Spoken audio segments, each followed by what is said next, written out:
Continuing with question number 13. In figure 12.32, a square OABC is inscribed in a quadrant OPBQ of a circle, right? If OA equals 20 centimeter, find the area of the shaded region, right? So remember, they've only given us a side of the square, which is 20 centimeter, right? And you know that if we get one side of a square, all the side of the square are the same. 20 will be same in short, right? So when you look at the question, find the area of the shaded region, this region, right? This and this we're asked to find. So how will we find this?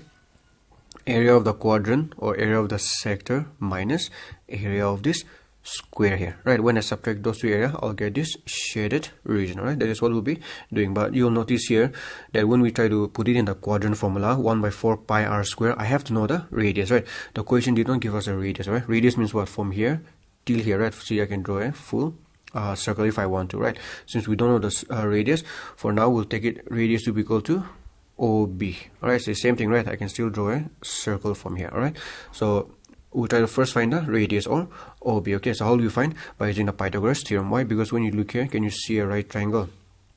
This becomes a right triangle, right? And I know the base, I know the height. So by using the Pythagoras theorem, we can find the hypotenuse or the radius of the circle. Alright, so we can already see here.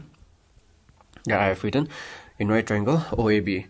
OB square equals OA square plus AB square, right? So both the sides are what? Equal to 20 centimeters. So you can see here 20 square plus 20 square, and then we're going to get 400, and then when you add, we're going to have root of 800. Okay, so you find the factors of 800, right?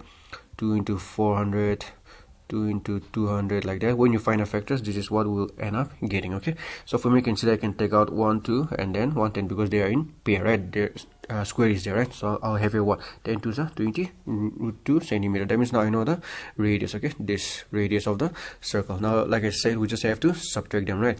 So area of the quadrant minus area of this square, I'll get this blue region, right?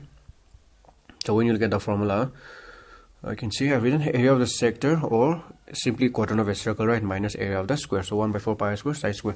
Pi to also use 3.14. Then side we just radius we just got is 20 root 2, right? And then side of a square already given 20 centimeters. So 20 square, right? Then 4 ones are 4, 4 5s are 20.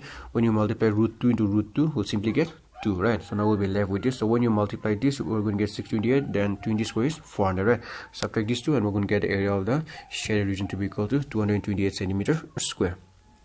Right, next is pretty simple.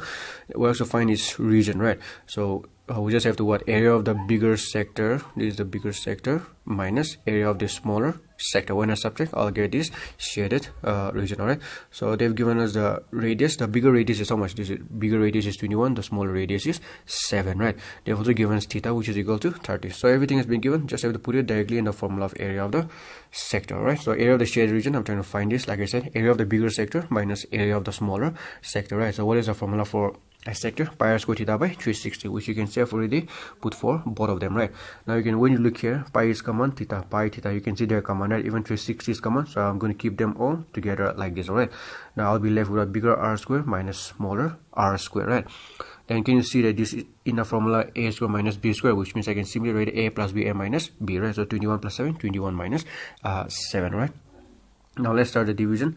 Then I can divide let's go ahead, 0 0, 3 1s are 3 1s are 3 2s are 6 7 7 7 4s are 20 and 4 1s are 4 4 3s are 12, right? I'll be left with what? 22 into 14 divided by 3. So you multiply and divide.